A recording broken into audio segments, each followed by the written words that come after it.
नमस्कार, मैं कौशल किशोर मिश्रा आप सभी का स्वागत करता हूं आपके अपने यूट्यूब चैनल अभिज्ञान अकेडमी पर। मित्रों, जैसा कि आप जानते हैं कि इस समय यूपी पुलिस की ज़बरदस्त तैयारी चल रही है, जिसमें आज हम हिस्ट्री का, इतिहास के जो प्रीवियस ईयर के क्वेश्चन हैं उनको हम करने वाले हैं और बहुत शानदार तरीके से हम विश्लेषण करेंगे कि कैसे कैसे प्रश्न आते हैं।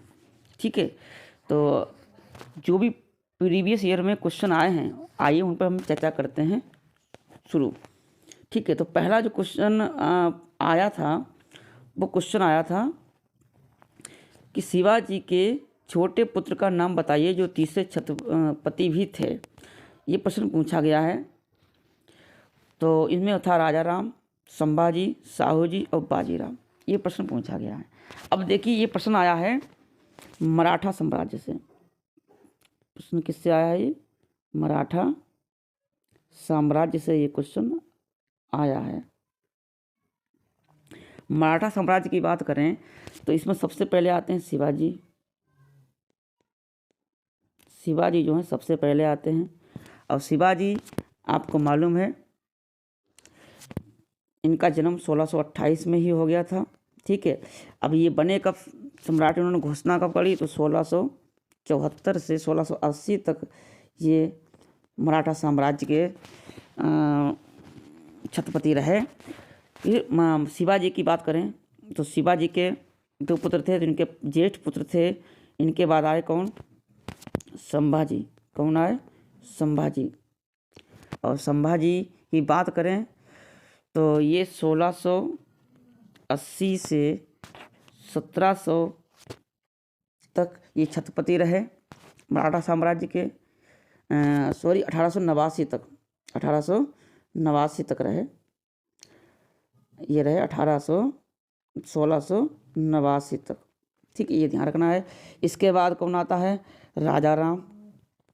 राजा राम शिवाजी के छोटे पुत्र थे। ये 1689 से और कब तक रहे?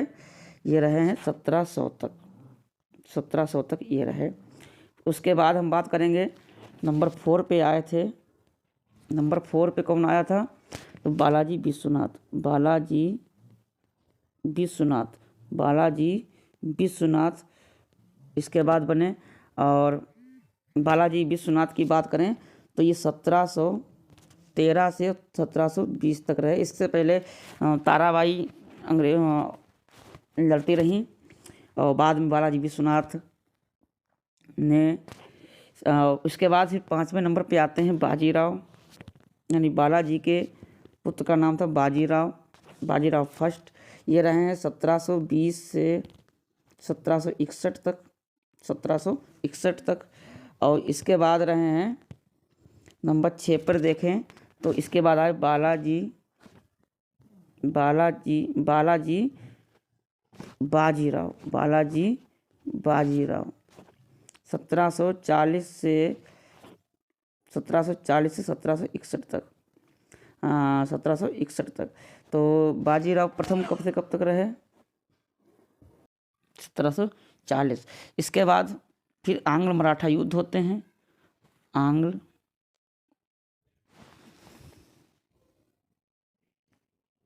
मराठा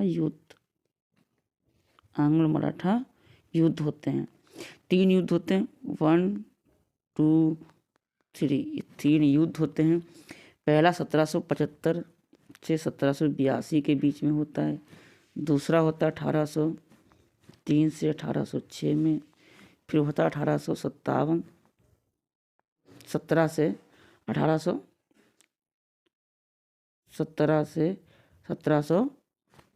1818 तक। तो इस प्रकार से ये 3 युद्ध होते हैं।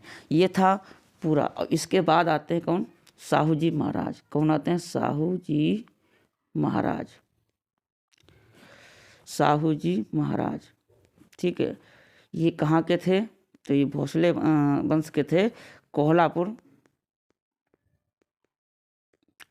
में। ठीक है, कब? 1874 से इनका जन्म होता है। ठीक है, तो उस समय ये थे। और इन्हीं के पुत्र थे राजा राम तृतीय। राजा राम तृतीय इनके पुत्र थे। कौन थे? पुत्र थे इनके। ठीक है, तो अब हम आते हैं प्रश्न पे कि इसका आंसर क्या होगा। तो इसका पहला जो आंसर होगा, पूछा गया है शिवाजी के छोटे पुत्र का नाम क्या था। तो इसका सही आंसर होगा 1, राजा राम। तो राजा राम इनका भी, इनके पुत्र का, छोटे पुत्र का भी नाम था, वो तृतीय भी थे, तृतीय छत्रपति भी थे। ठीक है, तो ये ध्यान रखना है। चलते हैं हम आगे। ठीक है, तो हमने ये पूरा साम्राज्य भी, मराठा साम्राज्य भी कवर कर लिया। इतना डिटेल से हम पढ़ेंगे समझेंगे। ठीक है, बहुत सारी बातें होती हैं इतिहास में, और सब आपका कंसेप्ट बन गया है तो आपको पढ़ते हुए आनंद आएगा। ठीक है, हम चलते हैं दूसरे प्रश्न पे। और देख लीजिए, जानकारी है, भोसले वंश के राजा राम तृतीय 1922 से 1940 तक कोल्हापुर के महाराजा थे। बाद में ये राजा राम तृतीय थे, 1922 से 1940 तक कोल्हापुर के महाराजा भी थे। वह अपने पिता महाराजा साहू के उत्तराधिकारी बने। राजा राम एक उदार शासक थे। उन्होंने अपने राज्य में दलितों और दलित जातियों के उत्थान में महत्वपूर्ण भूमिका निभाई। कोल्हापुर उच्च न्यायालय, आधुनिक आवास, एक अद्यतन जलापूर्ति प्रणाली, मुफ्त प्राथमिक शिक्षा और स्त्री महिला शिक्षा की भी स्थापना की। यानी ये थे राजा राम तृतीय। ठीक है, ठीक है, चलते हैं हम अगले प्रश्न पे। तो पहला प्रश्न मराठा साम्राज्य से था। अब हम आते हैं दूसरा प्रश्न। काकोरी ट्रेन डकैती की कल्पना राम प्रसाद बिस्मिल और किसने की? खुदीराम बोस ने, शिवराज गुरु ने, या अशफाक उल्लाह खां, या यतीन्द्र नाथ दास ने की थी? किसने कल्पना की? इसका उत्तर आपको देना। तो इसका आंसर सही क्या होगा? अशफाक उल्लाह खां। ठीक है, तो इसकी जो कल्पना की थी वो राम प्रसाद बिस्मिल ने की थी और अशफाक उल्लाह खां। ये घटना कब होती है? तो ये 1925 में घटना होती है। ये कांड जो है 1925 में होता है। इसमें बाकी लोग सभी गिरफ्तार हो गए थे काकोरी स्टेशन पर, लेकिन चंद्रशेखर आज़ाद नहीं गिरफ्तार हुए थे। चंद्रशेखर आज़ाद गिरफ्तार नहीं हुए थे। 30 लोगों में ये केवल बच गए थे। ठीक है, 29 लोग गिरफ्तार हो गए थे, जिसमें अशफाक उल्लाह खां, राजेंद्र लोहाड़ी और राजगुरु और राम प्रसाद बिस्मिल, इन सब उनको फांसी दे दी गई थी। ठीक है, तो चलते हैं हम आगे, अगला प्रश्न देखते हैं। तो ये वहाँ से प्रश्न आया था। अब देखिए यहाँ पर पढ़ भी लीजिए। काकोरी ट्रेन एक्शन एक ट्रेन डकैती थी जो 9 अगस्त 1925 को लखनऊ के पास काकोरी नामक गांव में ब्रिटिश राज्य के खिलाफ भारतीय स्वतंत्रता आंदोलन के क्रांतिकारियों द्वारा की गई थी। अधिनियम में शामिल क्रांतिकारी ये थे राम प्रसाद बिस्मिल, अशफाक उल्लाह खां, राजेंद्र लाहिड़ी, केशव चक्रवर्ती, मुकुंदी लाल, बनवारी लाल, ये सभी इसमें शामिल थे। ठीक है, चलते हैं हम अगले प्रश्न पे। अगला प्रश्न क्या कहता है? हवा महल 1799 में महाराजा द्वारा बनवाया गया था, यानी पृथ्वीराज चौहान द्वारा बनवाया गया था, राय बुलर भट्टी द्वारा बनवाया गया था, या सवाई प्रताप सिंह के द्वारा, या रानी पद्मिनी के द्वारा बनवाया गया था? तो इसका सही आंसर क्या होगा? सवाई प्रताप सिंह। सवाई प्रताप सिंह द्वारा ये बनवाया गया था हवा महल। किसके द्वारा? हवा महल सवाई प्रताप सिंह के द्वारा ये बनवाया गया था। बार बार याद करो, ये प्रश्न आया हुआ है, यानी समझ लीजिए कितने शानदार प्रश्न पुलिस में जीके से संबंधित आते हैं। सवाई प्रताप सिंह। ठीक है, अब हम एक एक करके सबके बारे में पढ़ लेते हैं। ये देखिए, सबसे पहले हम सवाई प्रताप सिंह के बारे में जानते हैं। तो सवाई प्रताप सिंह, उनकी कला की परख का बेहतरीन उदाहरण यही हवा महल है। ठीक है, अनूठा स्मारक था। सिटी पैलेस के कुछ कमरे हैं जिनका निर्माण उन्होंने करवाया था। वे स्वयं एक अच्छे कवि भी थे और उन्होंने ब्रजनिधि के कलम नाम से ब्रजभाषा और धुंधुरी भाषा में कविताएं भी लिखी थीं। ठीक है, सवाई प्रताप सिंह। और देख लेते हैं पृथ्वीराज चौहान के बारे में भी जान लेते हैं। तो पृथ्वीराज चौहान के बारे में बात करें तो पृथ्वीराज तृतीय, जिसे पृथ्वीराज चौहान भी कहा जाता है, 1166 में इनकी जन्म हुआ और 1192 में मृत्यु हुई थी। 1191 में एक लड़ाई लड़ी और 1192 में इन्होंने दूसरी लड़ाई लड़ी। ठीक है, इन्होंने 2 लड़ाई लड़ी, जिसमें ये पहले वाले में जीत गए थे मोहम्मद गौरी से, दूसरे वाले में ये हार गए थे। ठीक है, ये दूसरा लड़ाई थी। और हम चलते हैं, पृथ्वीराज चौहान के बारे में जान लिया। अब हम थोड़ा जान लेते हैं राय बुलार भाटी के द्वारा। राय बुलार भाटी के बारे में जान लेते हैं। ठीक है, वह भाटी वंश के कुलीन मुस्लिम राजपूत थे। वह गुरु नानक की आध्यात्मिक प्रतिध्वनि से प्रेरित हुए और उनके श्रद्धालु अनुयायी भी बने। बेबे नानकी गुरु नानक की बहन के बाद राय बुलार भाटी दूसरे धनी व्यक्ति थे जिन्होंने अपने एम्पलेट्स खुलासे से अवगत कराया कि गुरु नानक ईश्वर का एक विशेष उपहार है जो मानव जाति के सभी बुराइयों से मुक्ति के लिए दिया गया था। तो राय बुलार भाटी के बारे में हमने जान लिया। ठीक है, चलते हैं हम आगे। और बेबी नानकी, ये हम इसलिए करा रहे क्योंकि प्रश्न पूछे गए हैं तो शायद अगली बार इनसे पूछ लिया जाए। तो बेबी जानकी नानकी गुरु नानक की बहन थी। राय बुलार भाटी दूसरे धन्य व्यक्ति थे जिन्होंने अपने एम्पलेट्स खुलासे से अवगत कराया कि गुरु नानक ईश्वर का एक विशेष उपहार है जो मानव जाति को सभी बुराइयों से मुक्ति के लिए दिया गया है। ठीक है, तो फिर हम आगे बढ़ते हैं। रानी पद्मिनी के बारे में भी जान लेते हैं। रानी पद्मिनी के बारे में भी जान लेते हैं। तो पद्मावती जिसे पद्मावती के नाम से भी जाना जाता है, मेवाड़ साम्राज्य की 13वीं-14वीं शताब्दी की एक प्रसिद्ध रानी थी ये। और मोहम्मद जायसी सन 1540 में लिखी थी पद्मावत। और उसी में रानी पद्मिनी की कहानी है। ठीक है, ध्यान रखें, जिसे पद्मावती के नाम से जाना जाता है। तो यही है रानी पद्मिनी। चलिए अगला प्रश्न देखते हैं हम। मुगल सम्राट जहांगीर ने शालीमार बाग का निर्माण करवाया था। अब देखिए यहाँ पर मुगल साम्राज्य से प्रश्न आया है। मुगल साम्राज्य की बात करें तो सबसे पहले कौन आया? बाबर के बाद हुमायूं के बाद आए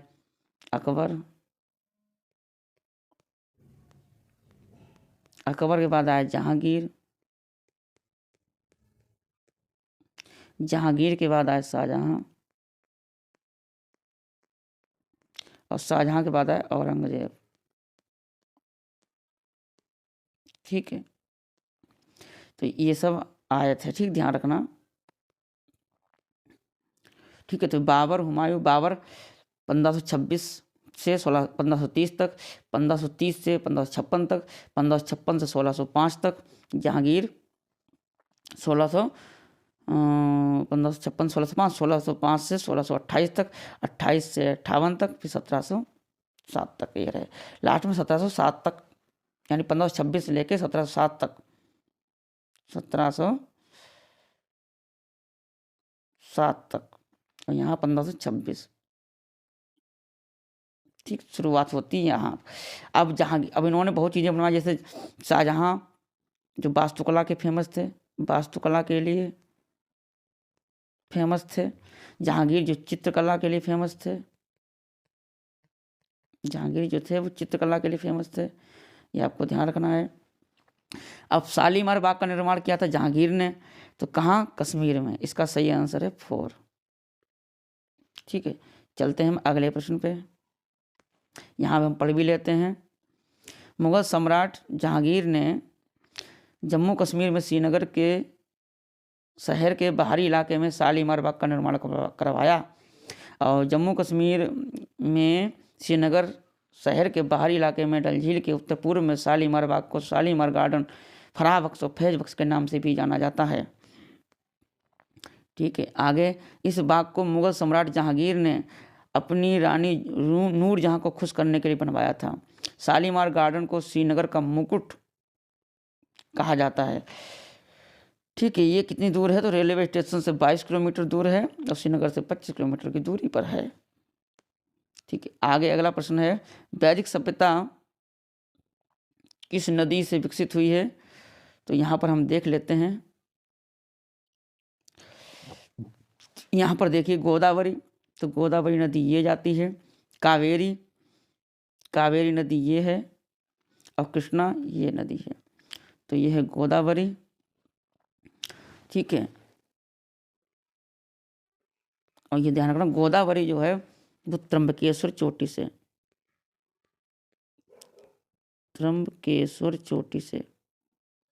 ठीक है, और कावेरी नदी जो है वो कहाँ से निकलती? ब्रह्मगिरी पर्वत से। ब्रह्मगिरी पर्वत से, ठीक है। और कृष्णा जो है वो महाबलेश्वर से निकलती है, ठीक। अब ये तीनों दक्षिण भारत में है। कहाँ है? दक्षिण भारत में। तीनों नदियां जो हैं वो दक्षिण भारत में हैं, दक्षिण भारत में। और वैदिक सभ्यता जो है तो यहाँ पर है।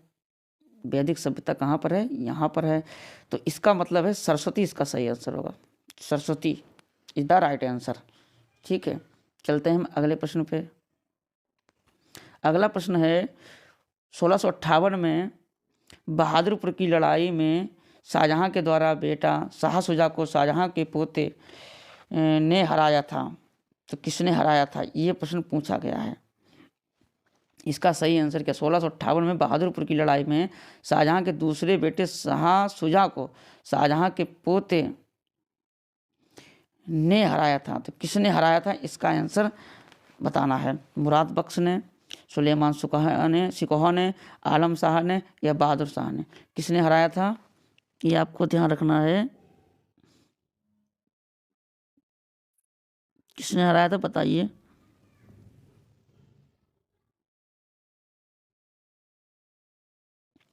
सुलेमान सुकोहा ने इसको हराया था, ठीक है। देखिए शाह मुगल वंश से दूसरा प्रश्न आ गया है, तो ध्यान रखना है आपको। इनके 4 बेटे थे। आइए हम डिटेल पढ़ लेते हैं। बहादुरपुर की लड़ाई जो थी वो 24 फरवरी 1658 को लड़ी गई थी। यह युद्ध भारत के मुगल सम्राट शाहजहां के बेटों के बीच उत्तराधिकार की लड़ाई तय करने के लिए में सहायक था। जब शाहजहां बीमार पड़ा तो उसके 4 पुत्र दारा शिकोह, शाह शुजा, औरंगजेब और मुराद बख्श सत्ता के लिए लड़ने लगे। दारा शिकोह के पुत्र सुलेमान शिकोह ने उत्तर प्रदेश में वाराणसी के उत्तर पूर्व में 8 किलोमीटर बहादुरपुर में शाह शुजा को हराया। बहादुर शाह, जिसे शाहजादा मुअज्जम कहा जाता था, सम्राट औरंगजेब का दूसरा पुत्र था। तो शाहजहां का जन्म 5 जनवरी 1592 ईस्वी को लाहौर में हुआ था। उसके बचपन का नाम खुर्रम था। अब खुर्रम जहांगीर का छोटा बेटा था, ठीक, ये भी ध्यान रखना है आपको। अगला प्रश्न ये रहा। हिंदू कथा के अनुसार महाकाव्य के दिव्य राजा राम ने राजधानी अयोध्या में शासन किया था। देखिए यहाँ पर ये समझना है, कुरु की राजधानी क्या थी? इंद्रप्रस्थ, ठीक। कलिंग जो है वो उड़ीसा में है। और इसकी राजधानी है तोसाली। इसकी राजधानी क्या है? तोसाली। अब कुरु की एक राजधानी और है हस्तिनापुर। ये दोनों क्या हैं? कुरु की राजधानी है, ठीक। राजा राम, तो ये है कौशल, ठीक है, ध्यान रखना। इसका सही आंसर होगा कौशल, ठीक, ये आपको ध्यान रखना है, ठीक है। अब हम डिटेल पढ़ लेते हैं। कौशल प्राचीन भारत के 16 महाजनपदों में से एक था। उसमें महाजनपद थे 16। कितने महाजनपद थे? 16 महाजनपद थे। यहाँ पर आपको मिलेगा मगध, ठीक है, ठीक, सबसे बड़ा था मगध। और फिर यहाँ पर बाकी सब लोग थे, जैसे कौशल भी महाजनपद था। कौन था? कौशल। तो कौशल जो पहली राजधानी इसकी साकेत थी। वर्तमान में अयोध्या है, वर्तमान में अयोध्या कहते हैं। और ये श्रावस्ती थी, ठीक है। और हस्तिनापुर जो है ये उत्तर प्रदेश में है, दोआब क्षेत्र में पाया जाता है। और कुरु की राजधानी इंद्रप्रस्थ है। और कलिंग जो वर्तमान में उड़ीसा है, और कलिंग की राजधानी तोसाली है, ठीक है। अगला प्रश्न ये है, चंद्रगुप्त के पुत्र, यानी मौर्य वंश से भी एक प्रश्न आ गया है। चंद्रगुप्त के पुत्र का नाम जिन्होंने 298 से 272 ईसा पूर्व के बीच शासन किया और पूरे भारत में अपने साम्राज्य का विस्तार किया। हर्षवर्धन, अनिरुद्ध, बिंदुसार, वासुदेव। देखिए मौर्य वंश की बात करते हैं, तो इसमें सबसे पहले आए चंद्रगुप्त मौर्य। सबसे पहले कौन आया? चंद्रगुप्त मौर्य। चंद्रगुप्त मौर्य के बाद कौन आया? बिंदुसार। बिंदुसार। अब बिंदुसार के बाद कौन आया? तो अशोक। चंद्रगुप्त के बेटे का नाम पूछा गया है तो इसका सही आंसर होगा बिंदुसार। चलते हैं हम अगले प्रश्न पे।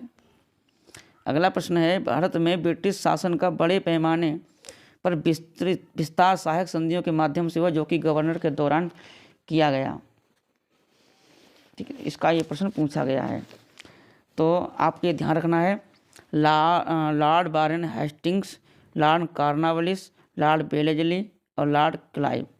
तो सहायक संधि का प्रश्न है तो सहायक संधि का आंसर लॉर्ड वेलेस्ली। कौन है? लॉर्ड वेलेस्ली इसका सही आंसर है। ठीक है।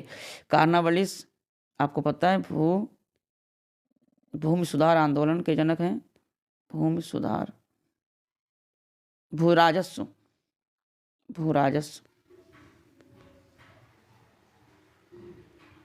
ठीक, ये आपको ध्यान रखना है। चलते हैं हम आगे। इसमें हम पढ़ लेते हैं, भारत में ब्रिटिश साम्राज्य की स्थापना लॉर्ड वेलेस्ली द्वारा उपयोग की जाने वाली सहायक संधि प्रणाली नॉन इंटरवेंशन प्रणाली थी। इस प्रणाली के अनुसार भारत की प्रत्येक शासक को ब्रिटिश सेना के रखरखाव के लिए अंग्रेजों को सब्सिडी देने के लिए स्वीकार करना पड़ता था। सहायक संधि की शर्तें हैं, एक भारतीय शासक जो अंग्रेजों के साथ सहायक संधि में प्रवेश कर रहा था वह अपने क्षेत्र के भीतर ब्रिटिश सेना को स्वीकार करेगा और उनके रखरखाव के लिए भुगतान करेगा। ये प्रश्न पूछा गया। ठीक है, आगे चलते हैं हम। कुछ महत्वपूर्ण घटनाएं और हैं। देखिए, लॉर्ड विलियम बेंटिक सती प्रणाली। ठीक, लॉर्ड विलियम बेंटिक, और लॉर्ड विलियम बेंटिक का कार्यकाल आपको पता होना चाहिए, 1828 से 1833 और 1833 से 1835। ये था किसका? बेंटिक का। लॉर्ड कैनिंग की बात करें, लॉर्ड कैनिंग की बात करें तो लॉर्ड कैनिंग की बात करें तो लॉर्ड कैनिंग 1856 से 58 और फिर 58 से कब तक रहे ये? 58 से रहे ये हैं 1862 तक। ठीक, डलहौजी की बात करें, डलहौजी ने 1848 में विलय नीति चलाई। 1848 में, हाँ, कैनिंग का ध्यान रखना, विधवा पुनर्विवाह, और डलहौजी ने 1848 में विलय नीति अपनाई है। डलहौजी का कार्यकाल पता है? 1848 से 1856 के बीच में रहे। कौन? डलहौजी। फिर लॉर्ड डलहौजी, हाँ ध्यान रखना, लोक निर्माण विभाग की स्थापना की। और 1866 में इलाहाबाद उच्च न्यायालय की स्थापना सर जॉन लॉरेंस ने की। ठीक है, आगे बढ़ते हैं। अगला प्रश्न है, गुरु गोविंद सिंह की मृत्यु के बाद गुरुशिप की संस्था का अंत हो गया। ठीक है, अंत हो गया। सिखों के नेतृत्व उनके विश्वसनीय अनुशासन को दिया गया। रणजीत सिंह, बंदा बहादुर, अजीत सिंह, जुझार सिंह। तो ये प्रश्न आया है सिख गुरु से। किससे आया है? सिख गुरु से। तो आइए हम जान लेते हैं सिख धर्म। सबसे पहले हम सिख धर्म के बारे में जान लेते हैं। सिख धर्म, तो इनके सबसे पहले संस्थापक जो थे वो गुरु नानक थे। फिर दूसरे गुरु थे अंगद देव, तीसरे थे रामदास, चौथे थे अर्जुन देव। तो पांचवें गुरु थे अर्जुन देव, छठे थे गुरु हरिगोविंद, सातवें थे हरराय, आठवें थे गुरु हरिकिशन और नौवें थे तेग बहादुर और 10वें कौन थे?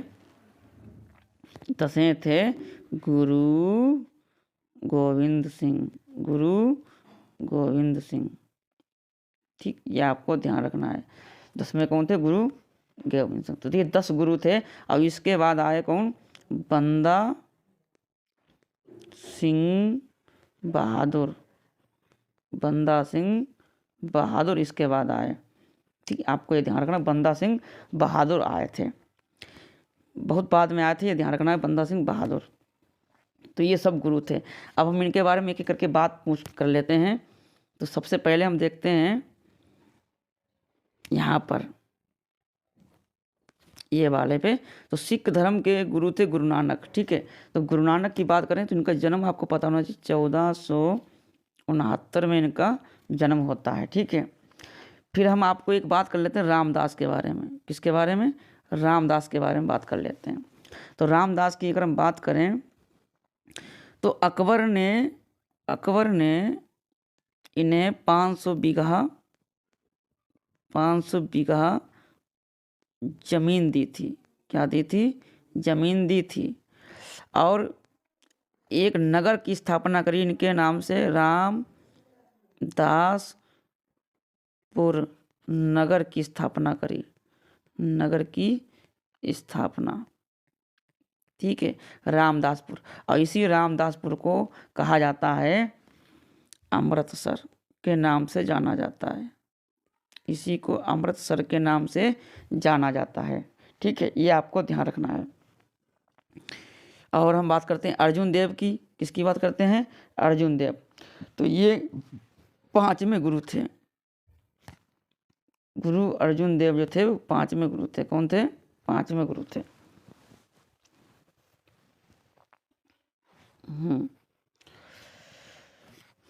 यहाँ पर तीसरे एक अमरदास थे। कौन थे? तीसरे अमरदास। तीसरे थे अमरदास।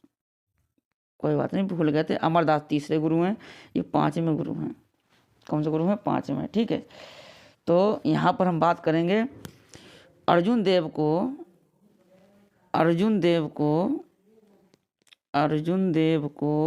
जो 5वें गुरु थे, 5वें गुरु अर्जुन देव, इनको जहांगीर ने क्या दे दिया था? 1606 में मृत्यु दंड। क्या दे दिया था? मृत्यु दंड दे दिया था, ठीक है। आगे बढ़ते हैं। ये गुरु अर्जुन देव हो गए, इनकी बात हो गई। अब हम बात करते हैं फिर नवे थे। कौन? गुरु तेग बहादुर। नवे गुरु कौन थे? तेग बहादुर। बाकी इंपॉर्टेंट नहीं है। गुरु तेग बहादुर की बात करी जाए तो इनकी हत्या औरंगजेब ने करी थी। औरंगजेब ने हत्या कर दी थी इनकी। हत्या किसने? औरंगजेब ने इनकी हत्या कर दी थी, ठीक है, तेग बहादुर की, ठीक है। आगे बढ़ते हैं। 10वें गुरु कौन है? गुरु गोविंद सिंह। और गुरु गोविंद सिंह ने खालसा पंथ की स्थापना करी। खालसा पंथ की स्थापना, ठीक है। और गुरु गोविंद सिंह के बाद ये समाप्ति की ओर हो गया। इनकी मृत्यु 1708 में हो गई। यानी 1469 से शुरू होकर के 1708 तक ये समाप्त हो के बाद में बंदा सिंह बहादुर आया। प्रश्न देख लेते हैं क्या था। प्रश्न ये था कि गुरु गोविंद सिंह की मृत्यु के बाद गुरु शिव की संस्था का अंत हुआ सिखों के नेतृत्व उनके द्वारा। क्या? तो इसका सही आंसर था बंदा बहादुर। गुरु गोविंद सिंह की मृत्यु के बाद तो बंदा बहादुर, ठीक है। चलते हैं हम अब अगले प्रश्न पे चलते हैं हम। हाँ, ये पढ़ लीजिए। तो पंजाब में खालसा शासन बनाने के बाद से बंदा बहादुर सिंह ने जमींदारी शासन को समाप्त कर दिया और जमीन के मालिक को संपत्ति का अधिकार दिया। यानी बंदा बहादुर ने बहुत सारे काम किए। अंत में इनको पकड़ लिया गया जी। अभियान के कारण बंदा सिंह बहादुर के खिलाफ सेना में शामिल हो गए। हाँ, ये शामिल हो गए। बाद में इनको पकड़ भी लिया गया था जी, मौत के घाट उतार दिया गया, ठीक है। आगे बढ़ते हैं हम।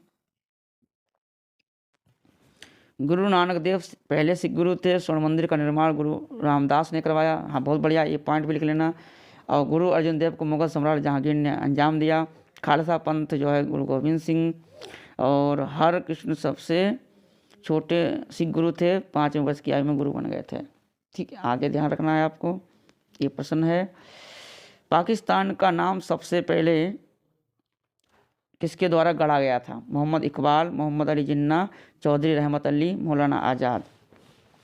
तो पाकिस्तान की अगर हम बात करें, तो पाकिस्तान की एक अलग प्रांत की मांग किसने की? अलग प्रांत की मांग किसने की? तो अलग प्रांत की मांग करी थी मोहम्मद इकबाल ने, ठीक है। फिर कब किया? तो 1923 1930 में, 1930 में अलग प्रांत की मांग 1930 में। फिर रहमत अली ने ध्यान रखना, रहमत अली ने पाकिस्तान शब्द गढ़ा। पाकिस्तान शब्द जो है किसने गढ़ा? चौधरी रहमत अली ने। तो इसका सही आंसर चौधरी रहमत अली होगा। और बाद में पाकिस्तान की मांग कब की गई? पाकिस्तान की मांग कब की गई? पाकिस्तान की मांग कब की गई? तो पाकिस्तान की मांग करी थी किसने? मोहम्मद अली जिन्ना ने। मोहम्मद अली जिन्ना ने मांग करी थी और 1940 में। ठीक है, आगे बढ़ते हैं हम। अगला प्रश्न है, रविन्द्रनाथ टैगोर ने किसके विरोध में अपनी नाइटहुड जो पद था उसे त्याग दिया? तो इसका सही आंसर है जलियांवाला बाग हत्याकांड। ठीक है, 1919 में ही रॉलेट एक्ट आया। 13 अप्रैल 1919 को यह कांड होता है और साइमन कमीशन इसी के जांच के लिए आता है। ठीक है, आगे बढ़ते हैं। अगला प्रश्न है, प्रसिद्ध सूफी संत शेख सलीम चिश्ती की दरगाह उत्तर प्रदेश में स्थित है। तो ये कहाँ स्थित है? फतेहपुर सीकरी। फतेहपुर सीकरी का निर्माण किसने करवाया था? अकबर ने करवाया था। अकबर द्वारा निर्माण। ठीक है, आगे बढ़ते हैं। ये पढ़ लेते हैं। सूफी संत के प्रति सम्मान के प्रतीक के रूप में अकबर द्वारा मकबरा निर्मित करवाया गया था। फतेहपुर सीकरी भारत के उत्तर प्रदेश के आगरा जिले का एक शहर है। ठीक है, 1571